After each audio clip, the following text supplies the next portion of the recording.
Hey guys, what's up? It's me, Thomas. Tonight we're back here with Nostalgia Critic, and tonight we got the fourth movie of the Pirates of the Caribbean's franchise with On Stranger Tides. Now this is actually one I do remember. This is actually the only film without either Will or Elizabeth. Just Sparrow, Barbossa. That's it. So yeah, without some of the main stars, do you think this is gonna flop worse than, At World's End? Well, we're about to find out, so let's take a look back and see how this holds up. Be sure to like, subscribe for more. Hope you enjoy. Let's go. This episode brought to you by Bespoke Post. Get your box of awesome today. Also brought to you by Kudos. Earn more whenever you shop by doubling your rewards with Kudos today. Guess what? I'm coming to Dublin. Come see me in Ireland at Vaticon, March 25th to the 26th. And the weekend right after that, you can see me in Chicago at C2E2, March 31st to April 2nd. Hope to see you there.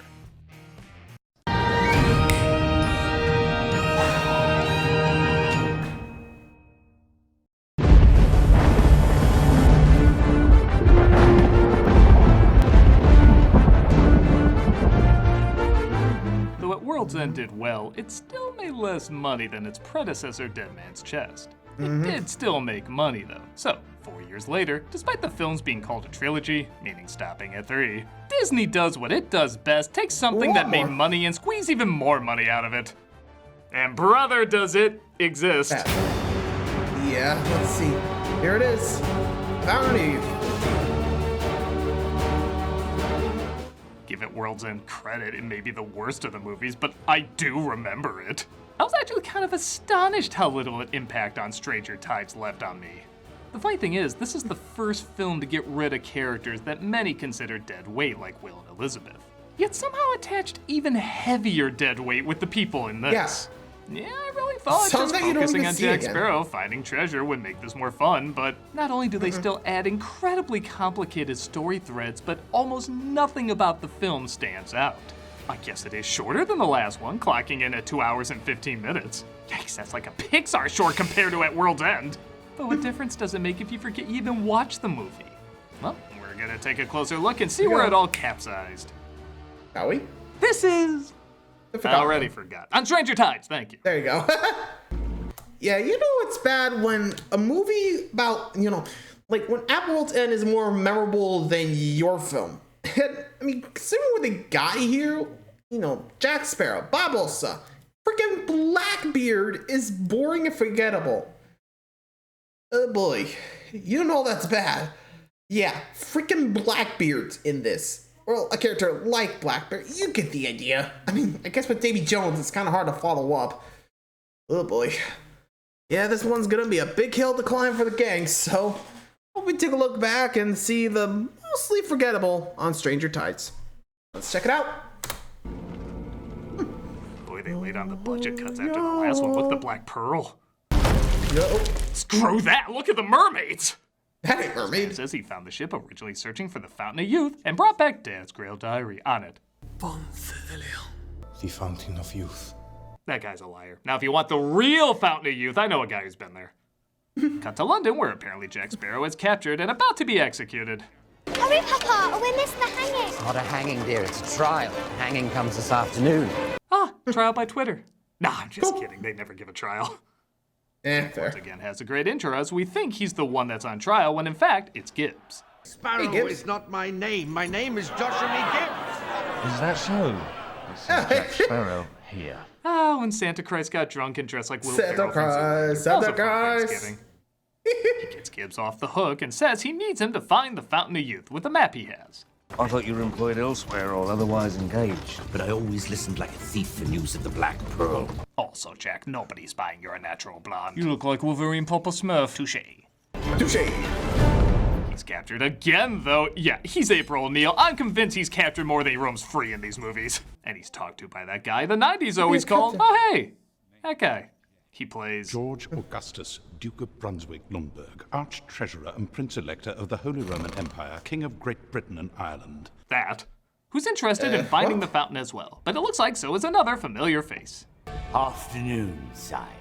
Hey, who left their Jeffrey Rush in the milk too long? That's Barbosa. By the way, am I the only one who thinks these British voices are so silly it's gonna break out into a Monty Python sketch soon? Be rewarded with the high station you so desire.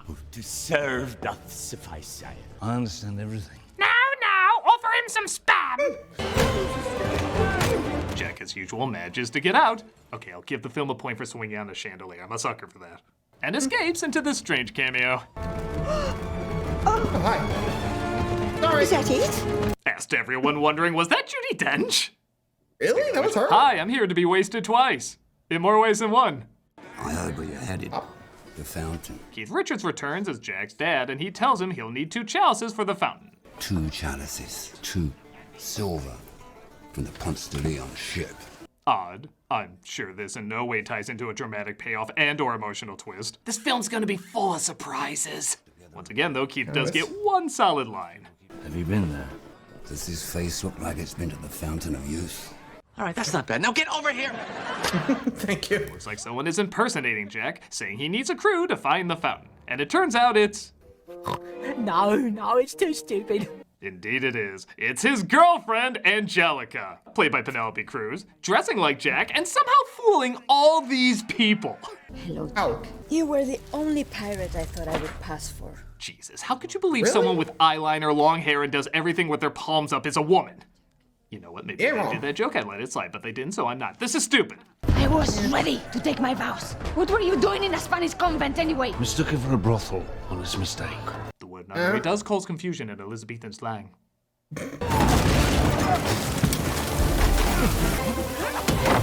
Dang it! Why do we always corner people over trap doors in movies like this? About the fountain, what do you know? She reveals she's looking for the fountain as well, but he's knocked out before she can say more. Meanwhile, Gibbs is about to be hanged by Barbosa if he doesn't hand over the map. You must lie in your bed the way you made it. What's happened to you? You used to be so nice. He burns the map and says he committed it to memory, so he has to let him live. All safe. Up here. Well, that is very clever. I refuse to believe anyone could remember the complicated insanity of a pirate sequel's plot points. Hey, it works, it works.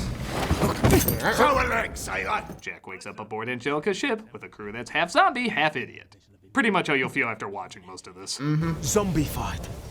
Blackbeard's doing. Yep, this film loves its tell don't show, as they reveal they have a captured mercenary. The ship is captained by Blackbeard. Angelica may or may not be his daughter, and nobody sees the captain, so they don't know if he's really there. I'll be right honoured to welcome you aboard our world-renowned vessel of infamy. It's been zombie fight. Makes him more compliant. Maybe to his own daughter, who loves her dear papa with all her soul. He got captured in the raid. Rest of the ship got killed. It's a prophecy. Blackbeard will meet his death within a fortnight. First mate, sticking her neck for some prisoner.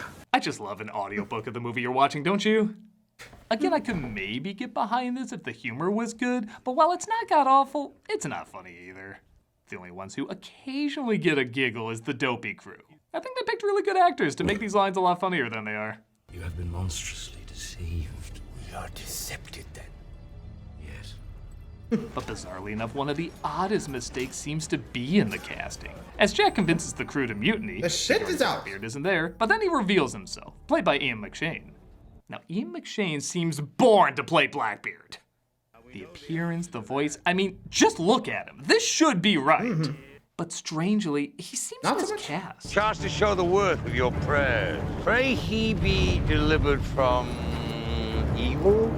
I think it's his inflections. Every line sounds like a rehearsal take. Would be that, first mate. Mutiny, Captain. Again. Mutiny! Aye. Like, yeah, I'm half McShane right now, but when the camera rolls, it's gonna be full Deadwood, you know what I mean? But for whatever reason, You're wrong. he never gets there. With the cold breath of fate I feel down my nape, but I'll have one last fight. He's off in a way that's not fun, it's just off. I can't even say he's really bad because bad would be something. He's just there. Not there. A fitting last. I'll be honest. Like, I'll be real. He does look the part, but I think the writers just give him some bad material.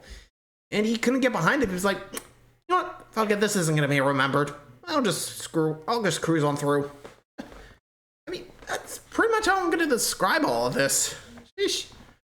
I mean, like I said, he does look the part. I mean, I could definitely buy the guy's Blackbeard, but no, He's not scary. He's not imitating. And like I said, I think he's just got bad casting. I don't know. Anyway. Sight for a doomed soul. We need him. If I don't kill a man every now and then, they forget who I am. Coward! I don't know. Compared to the Passion of Barbossa or Davy Jones' weird or over-the-top performances that can be corny and odd, but also intimidating and memorable. This guy controls the ship with his sword, fires fire on his foes, shrinks ships down into bottles, and even makes voodoo dolls to control people. Yet his voice is like instant ADD. I am struggling to pay attention whenever he talks. The quartermaster sees things before they happen. He has foreseen my death, and so the fates have spoken. I don't want to be too mean to him because I think he is a cool actor, and sure, these guys are a lot more over the top, but I think there's a difference between a subtle performance and a, oh, I apologize, I forgot you were there. Your crew sees you for the miscreant you are. But I guess he is leaving more of an impact than Bargain Bin Will Turner. Yeah, the missionary is basically the Will Turner role, just toned down. Which, if you remember how bland that role was, means he's basically non-existent. But he's trying. Everyone's trying. There's just no life to this. No sense of passion. That is, unless the camera's on Barbossa. Say what robs you of your staunch heart, Gibbs, or forever leave it to the wider fields of fancy. He really is the peanut butter cup in the trick-or-treat bag full of good and plenty. Mermaids. Aye, mermaid waters, that's be our path. But don't worry, none of them are black, so you can save your selective outrage. Save yourselves! That's a smart guy. Yeah, he was like, with hot women killing me, I'm gonna drown myself instead! Has this guy ever seen Futurama? Yeah, there was actually a reason why he decided to jump overboard. Yeah, in a surprising turn of, well, events, like, one of the Disney, like, one of the people that made, like, Fish People Hot, aka mermaids, actually followed the mermaid tradition. Let's be real, mermaids will drown you. I'm not kidding. This Saturn song. Yeah, you'd be surprised if you look up the mermaid lore. Those are people who do not want to cross, you know? Like I said, they'll lure you and drown you beneath the wakes. Or something like that, I don't know. It's the best I can do, okay? So yeah, like I said, they actually, it's kind of surprising considering, like, Disney backed this up, you know? I mean, you'd be surprised, I wouldn't be surprised if they just been like, oh, no, we never do that. That's our sisters over there. Hey. Anyway, so, yep, the crew is about to encounter some mermaids. Here they come.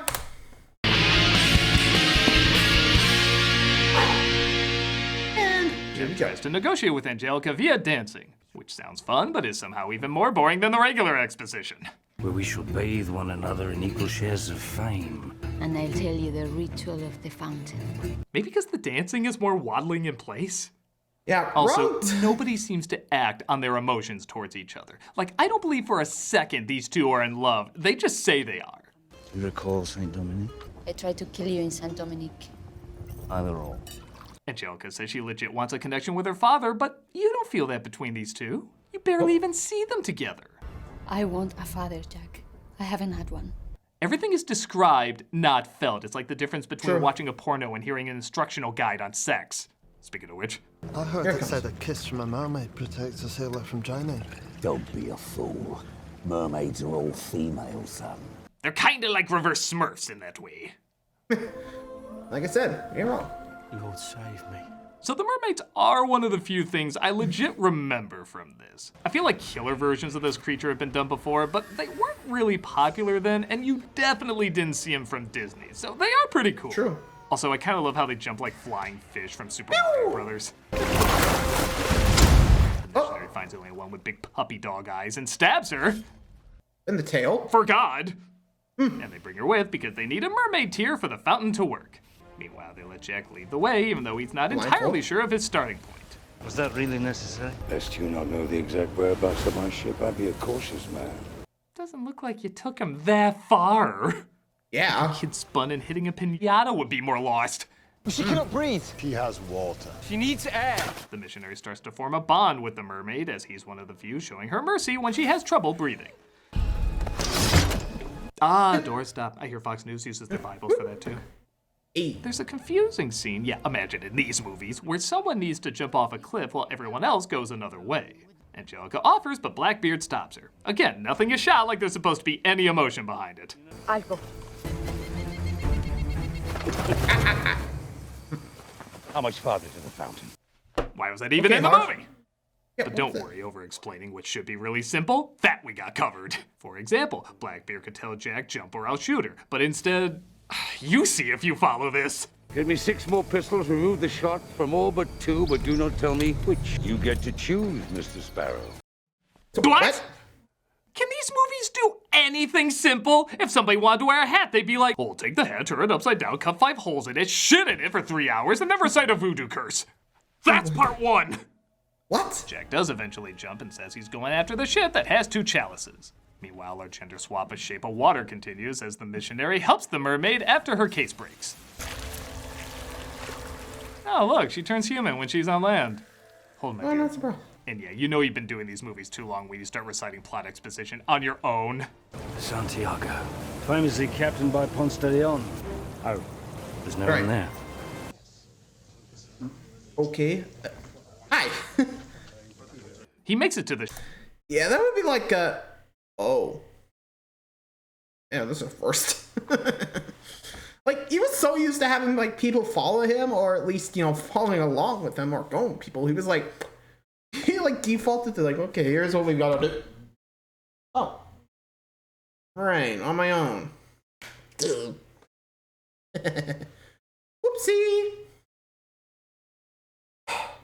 Alright, moving along. Looks like he found the ship. The ship, and the as chalices. well as Barbossa, and they discover the Spanish are searching for it too and have taken the chalices. Great. Getting into bed with this corpse of a franchise. Yep. He teams up with Barbossa's crew, including Gibbs, to try and get the chalices back, and while doing so, he reveals his plight. What's your play, Jack? There is a damsel. You're rescuing a damsel? If there's a damsel in this series that always needs to be rescued, Jack, Yeah, it's you. it's Jack. I may have had, briefly, mind you. Feelings? All right, feelings, damn you. Oh yeah, All right, these two have a damn it. ton of chemistry. The way they explain plot and... I don't know, can you think of anything else they did? Fancy them right there. They find the chalices and manage to sneakily get them away.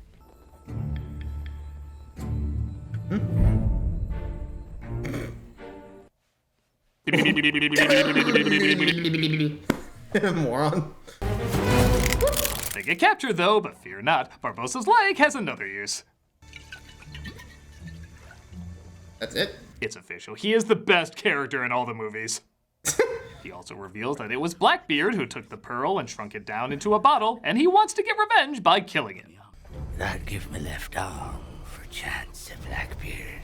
Me left You already leg lost too. the I leg, could don't- use some Jack Daniels in that one. Jack slips free and they take down the guards with... Why are soldiers so bad at fighting a rope? Do they need defense against lasso training or something? Jack regroups with Blackbeard to reach their destination, and while the entrance is a little cool, the fountain itself is damn boring. Yeah, that's it. A donut-shaped hole leaking water. Amazon version of a public school fountain. Does it taste like lead paint as well? Barbossa and the Spanish also show up, but before they fight, Jack has a plan to let Barbossa and Blackbeard duke it out. Let them fight each other, or we lay back, watch, have a drink, play some wagers. Andrew would prefer Jack's idea, but why give the audience what they want now? The missionary gets stabbed, so the mermaid takes him to... They never say, and honestly, I don't think anyone's ever cared enough to ask. And Blackbeard gets stabbed by a poisoned sword with clumsy-ass Angelica stabbing her hand too.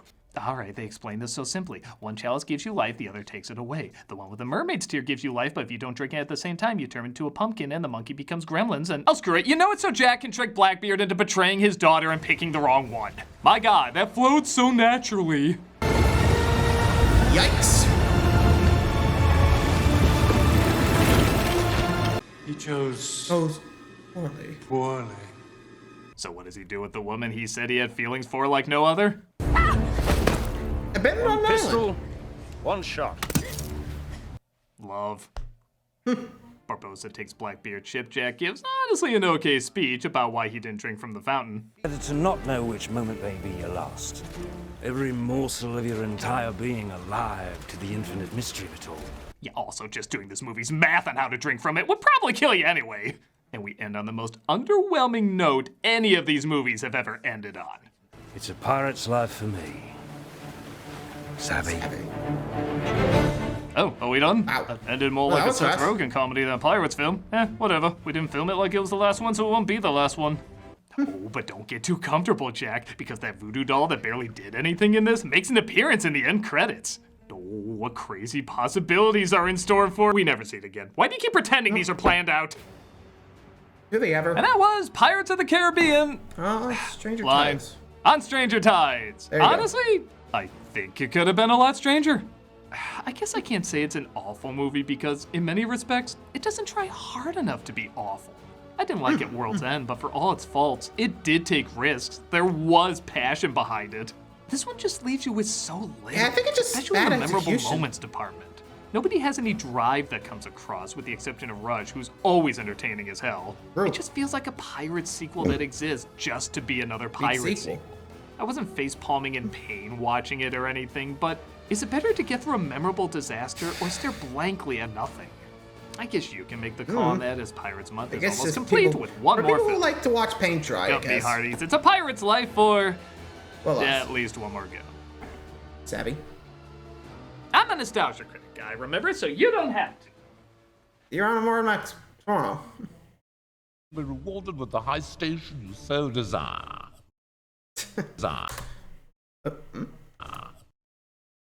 Okay, I thought there was something else. I mean, it played twice, so I had to check. Anyway, so thanks for watching, everybody. Let me know what you guys think of Stranger Tides, and honestly, it's not bad. It's just, I don't know, it's not that memorable. I mean, I can't tell, you can just tell the lack of passion, like you said. Honestly, I think that's why I barely remember it, you know? I mean, there were certain, I mean, like I said, this is actually this was the last one I watched before I kind of fell off the wagon. You know? I didn't watch the last one, so when I get to that reaction, it's gonna be my first time checking it out.